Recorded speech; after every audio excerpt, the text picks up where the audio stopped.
Bonjour mes amis, que Dieu vous bénisse au nom du Seigneur Jésus. Voyez bien, je suis en train de méditer sur le psaume 92. Il parle très fort dans mon âme. C'est une prière, la prière de David. Et nous voyons et nous comprenons pourquoi est-ce que le cœur de David était un cœur selon le cœur de Dieu. Nous comprenons pourquoi David, même avec ses problèmes, ses péchés, etc., a réussi à obtenir de Dieu la miséricorde de Dieu et la compassion. Parce que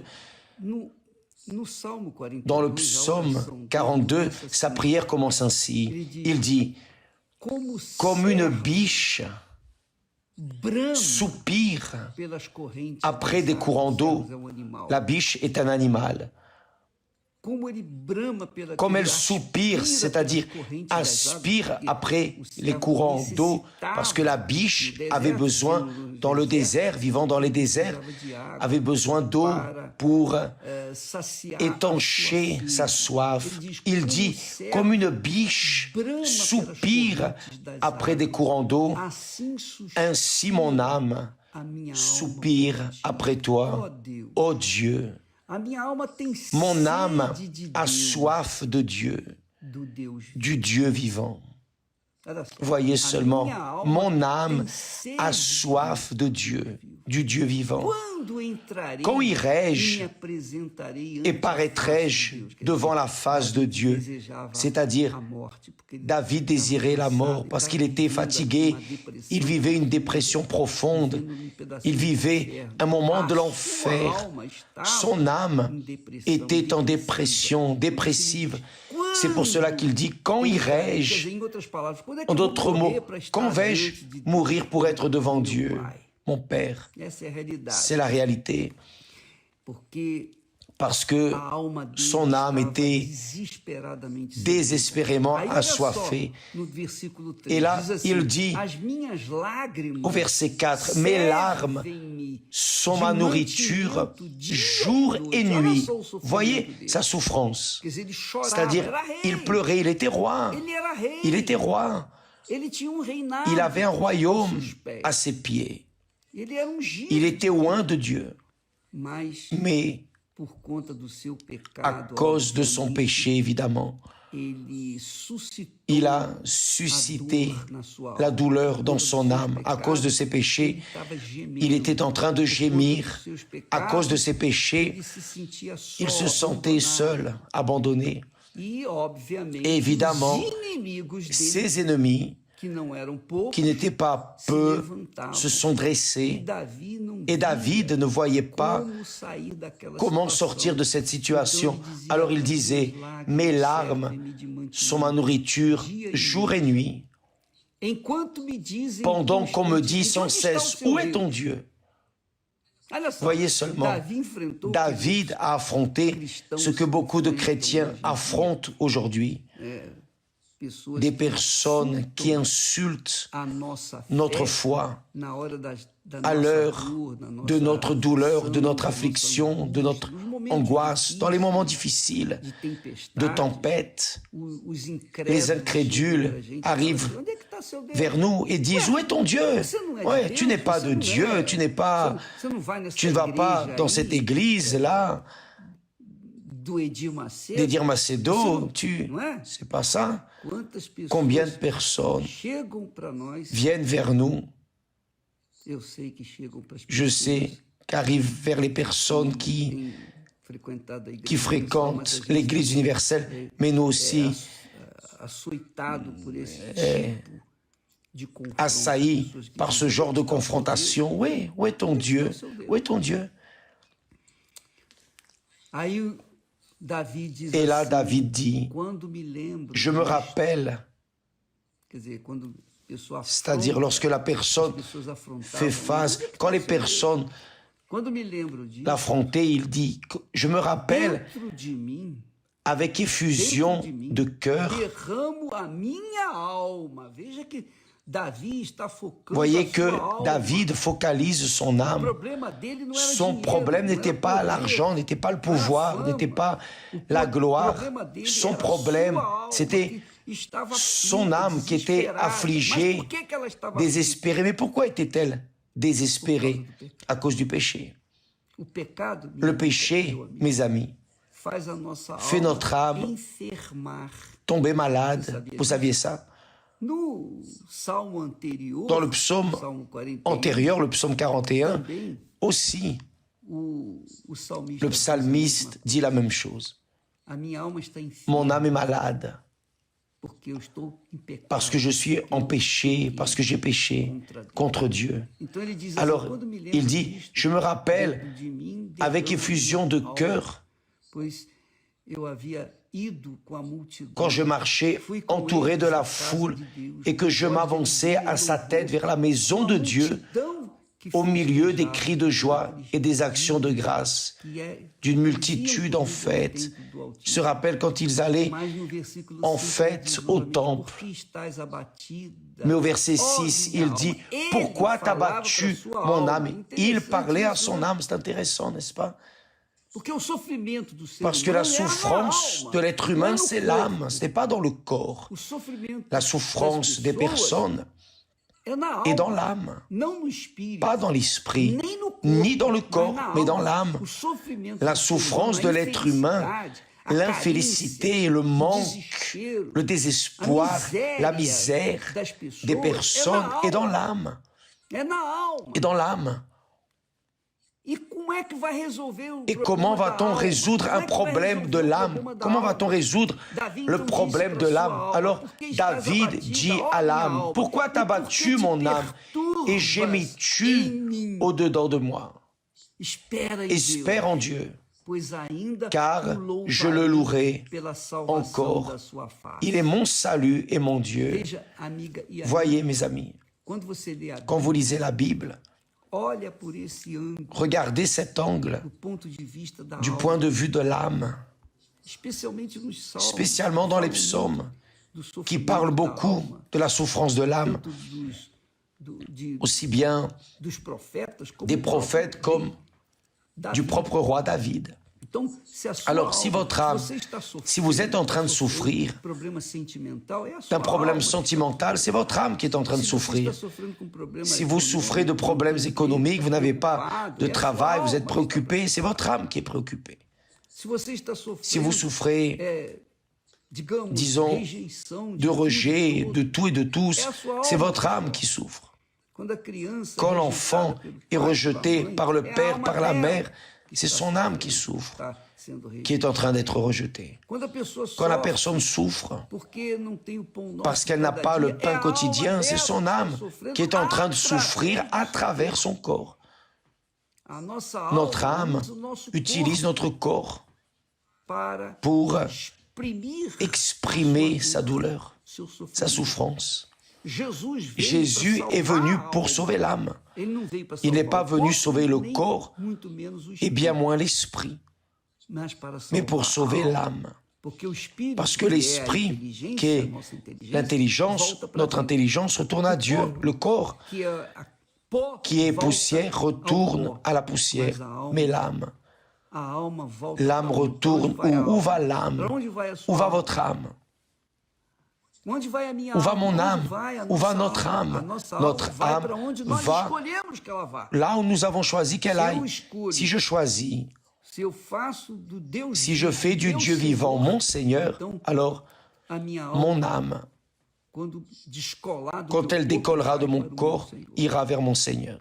Mais si je le rejette, si je ne fais aucun cas de lui, alors mon âme, quand elle décollera de mon corps, ira à l'Hadès, en enfer. C'est la réalité. Alors, mes amis, je dis cela pour vous montrer quel est le problème central de votre vie. Et quand nous parlons de campagne d'Israël, quand nous parlons de faire un jeûne de Daniel, voyez que le jeûne que nous faisons est d'information. Le jeûne que nous choisissons de faire est pire que le jeûne de nourriture. Parce que le jeûne de nourriture, on reste sans manger. Précisément, la personne qui est un peu enrobée, elle dit c'est bien. Mais quand la personne fait un jeûne d'information, de divertissement, de conversation futile, quand la personne fait un jeûne d'information mondaine, là oui, elle souffre. Parce qu'elle se sent isolée, elle se sent sans force, sans vigueur. La vigueur émotionnelle, la vigueur que le monde offre, les distractions, les divertissements. Mais quand viennent les problèmes, là c'est fini. Cette âme est dénutrie et elle va gémir, souffrir. C'est ce qui arrive. Alors beaucoup de personnes souvent vont aux fêtes, plongent dans les drogues, dans l'alcool, plongent dans les divertissements. Vous savez pourquoi? Pour distraire leur âme. Sauf que l'âme attend le moment. Quand se termine cette distraction, l'âme commence à crier. Sur l'oreiller, la nuit, à l'aurore, l'âme est affligée. C'est ce que montre ici le roi David dans ce psaume 42. Lisez le psaume 42 avec amour, mais lisez en pensant, en raisonnant, en évaluant, en pesant, reflétant votre vie dans le miroir qu'est la prière de David. Quand il dit avec beaucoup de propriété, mes larmes sont ma nourriture jour et nuit. Il souffrait, mes amis. Et la personne qui a sa conscience lourde par ses péchés n'a pas de paix. Il n'y a pas de paix. La paix de Dieu et pour ceux qui sont purs de cœur, pour ceux qui vivent dans la justice, ceux qui s'alimentent de la justice et qui se réjouissent dans la justice. La paix de Dieu est pour ceux qui ont la conscience pure. Mais quiconque vit dans le péché, évidemment, n'a pas de paix. Mais Dieu n'est pas mauvais, non, il veut sauver ces personnes. C'est pour cela que Jésus est venu au monde, pour mourir pour nos péchés, assumer notre place et amener au sépulcre nos péchés pour que nous ayons la vie et la vie avec abondance. Mais il a fait ce qu'il a fait, il a fait sa part, mais si nous ne faisons pas la nôtre, alors il n'y a pas d'affaire. Il n'y a pas d'alliance, il n'y a pas de mariage, il n'y a pas de lien. Faites, essayez de faire un gâteau sans lait, sans œufs. C'est difficile, n'est-ce pas? Il faut qu'il y ait un lien. Vous prenez la pâte, la farine, le sel, vous prenez le lait, les œufs, vous mettez là. Alors, il y a un lien pour que lorsque cette pâte sera menée au four, alors sorte un gâteau succulent. Mais s'il n'y a pas de lait, il n'y a pas de lien. S'il n'y a pas de lait, c'est la même chose dans le mariage avec Dieu. Il a fait son sacrifice, mais vous n'êtes pas d'accord avec lui et vous ne vous sacrifiez pas pour lui, alors mes amis, qu'est-ce qui peut arriver dans votre vie? C'est pour ça que Jésus parle de la Sainte Seine. Il a donné le pain et le vin aux disciples en disant « Ceci est mon corps qui est donné pour vous. Ceci est mon sang qui est versé pour vous. » Alors, si vous voulez, si vous êtes d'accord avec moi, si vous acceptez, si vous m'acceptez comme Seigneur de votre vie et vivez une vie intègre dans la justice, alors participez de ce pain, de ce vin, participez à ma vie, à ma souffrance, à mon sacrifice. Soyez aussi un sacrifice, soyez une offrande vivante, pour qu'alors vous puissiez avoir la vie. Mais les personnes ne veulent pas. Les personnes veulent viennent à nous. Oh Dieu, je veux ceci, je veux cela. Comme si Dieu était magicien et faisait de la magie. Non, Dieu ne fait pas de magie. Dieu attend que nous soyons coopérateurs avec lui. Alors il nous a donné l'âme. Il nous a donné l'âme pour que cette âme puisse sentir à travers notre corps. Et il est venu pour sauver cette âme. Il est venu pour sauver votre âme, pour vous délivrer de cette angoisse, de ce tourment, de cette dépression, de cet enfer que vous vivez. Mes amis, le jeûne de Daniel n'est pas pour tout le monde. Si vous trouvez cela difficile, un sacrifice, si vous vous plaignez de faire le jeûne, s'il vous plaît, ne le faites pas. Non, vous allez perdre votre temps. Votre âme doit avoir soif, faim de justice, faim de Dieu. Votre âme doit désirer, rêver d'être avec Dieu.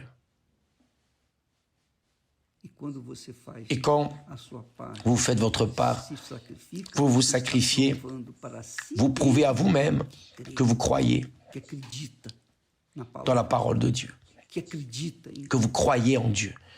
Et là, oui, votre sacrifice est récompensé avec le Saint-Esprit, le baptême. Le Saint-Esprit et le baptême. Le Saint-Esprit, c'est Dieu en nous, le baptême du Saint-Esprit. C'est le baptême avec le caractère de Dieu. Le Saint-Esprit nous donne la vie, la force, la vigueur. C'est lui qui nous présente, nous révèle Jésus. C'est le Saint-Esprit qui nous montre le Dieu dans lequel nous croyons et que nous ne pouvons pas montrer de manière physique parce qu'il est esprit. Mais avec notre vie, le Saint-Esprit montre qu'il existe, que Dieu existe. C'est ce qu'il veut faire à travers vous, à travers de chacun d'entre nous. Alors le jeûne de Daniel, nous commençons ce vendredi, de vendredi à samedi, à minuit. Il va durer jusqu'au dernier jour de l'année. Le dernier jour de l'année. Si Dieu le permet, nous serons là, au mont Hermon, déterminant et tendant les mains pour vous, pour que vous receviez l'Esprit de Dieu et ayez votre vie transfigurée, transformée, à l'exemple du propre Fils de Dieu qui était Jésus, qui a eu son être transformé, transfiguré. D'accord? Nous allons rester là pour aujourd'hui. Demain, nous parlerons davantage. Si vous voulez, venez avec moi. Si vous ne voulez pas, restez là où vous êtes. Vous savez que Dieu n'est pas produit qu'on trouve à la foire, ni au shopping. Il n'est trouvé que lorsqu'on le cherche de tout notre cœur, de toute notre âme, de toute la pensée, avec toute la compréhension, toute la force. Et nous allons vers le jeûne dans cette foi, au nom du Seigneur Jésus. Amen.